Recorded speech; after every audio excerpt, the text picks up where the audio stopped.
मोशीमधल्या दुर्घटनास्थळावरती तब्बल 30 तास उलटून गेलेले आहेत, मात्र तरीसुद्धा रेस्क्यू ऑपरेशन जे आहे ते NDRF त्याचबरोबर आर्मीच्या जवानांच्या माध्यमातून राबवलं जातं आहे। आज दिवसभरामध्ये एक मृतदेह जो आहे तो रेस्क्यू ऑपरेशन करताना आढळून आलेला आहे, मात्र अजूनपर्यंत जे इमारतीमध्ये अडकलेले लोक आहेत त्यांच्याशी संपर्क जो आहे तो होऊ शकलेला नाही।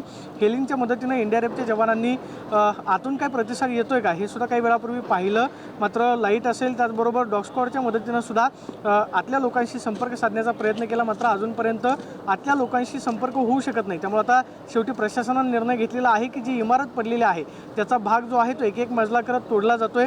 पहिल्या मजल्यावरती कुणी आहे का याची खातरजमा काही वेळापूर्वी प्रशासनानं केली आणि माईकच्या माध्यमातून आतून काही संपर्क येतोय का हे पाहण्यासाठी आवाज देण्याचा प्रयत्न केला, मात्र आतून कोणताही प्रतिसाद जो आहे तो मिळत नसल्याची माहिती सध्या मिळते। NDRFच्या जवानांकडून जवळपास 30 तासांपासून हे सगळे आर्मीचे जवान असतील, पिंपरी चिंचवड अग्निशमन दल असेल यांच्याकडून 30 तासांपेक्षा अधिक काळ रेस्क्यू ऑपरेशन जे आहे ते या संपूर्ण भागामध्ये केलं जाते, मात्र अजूनपर्यंत अडकलेल्या लोकांशी संपर्क जो आहे तो होऊ शकलेला नाही।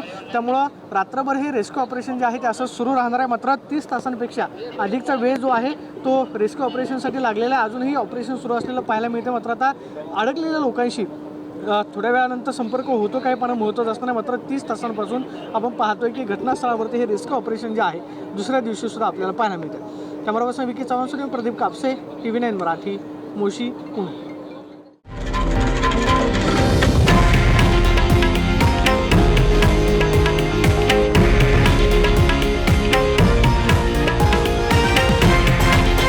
हे आहे देशातील नंबर 1 न्यूज नेटवर्क आणि आपण पाहत आहात TV9 मराठी, एकमेव।